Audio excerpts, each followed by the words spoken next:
C'est avec un grand sourire que Nathalie Marquet a présidé l'élection 2023 de Miss France ce samedi 4 mars et pris la pose avec Lysandre Van Mulder, le grand gagnant de la soirée.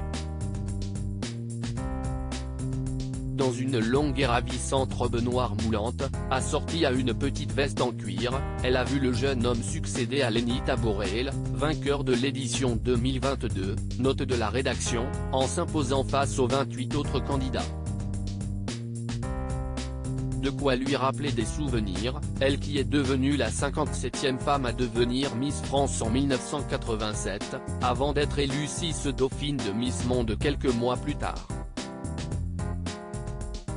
Au cours de cette soirée, elle a également été aperçue en loge, en train de relire ses fiches en amont du show, puis sur scène pour animer l'événement et notamment remettre aux côtés du président comité Miss France François Dexon un chèque de 3 636 € à l'Enfant Bleu, une association soutenue par l'événement cette année, qui apporte un soutien psychologique et juridique aux enfants, adolescents et adultes victimes de maltraitance durant l'enfance.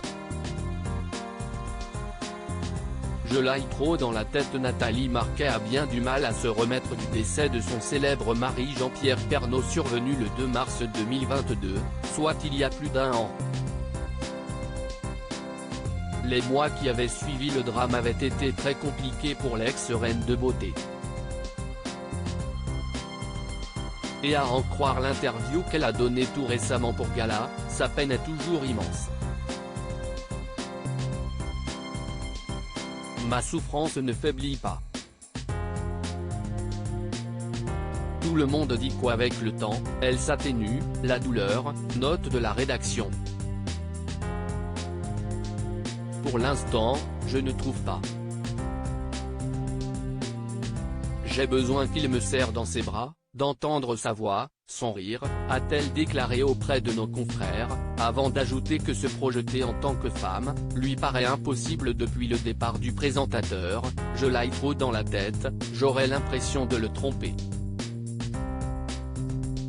Elle est également toujours en colère de la manière dont il est parti. Car s'il était atteint d'un cancer, elle assurait qu'il n'y avait plus de traces de celui-ci lorsqu'il a été hospitalisé. Elle se demande alors si ce ne sont pas plutôt des mauvais choix médicaux qui sont à l'origine de cette tragique disparition.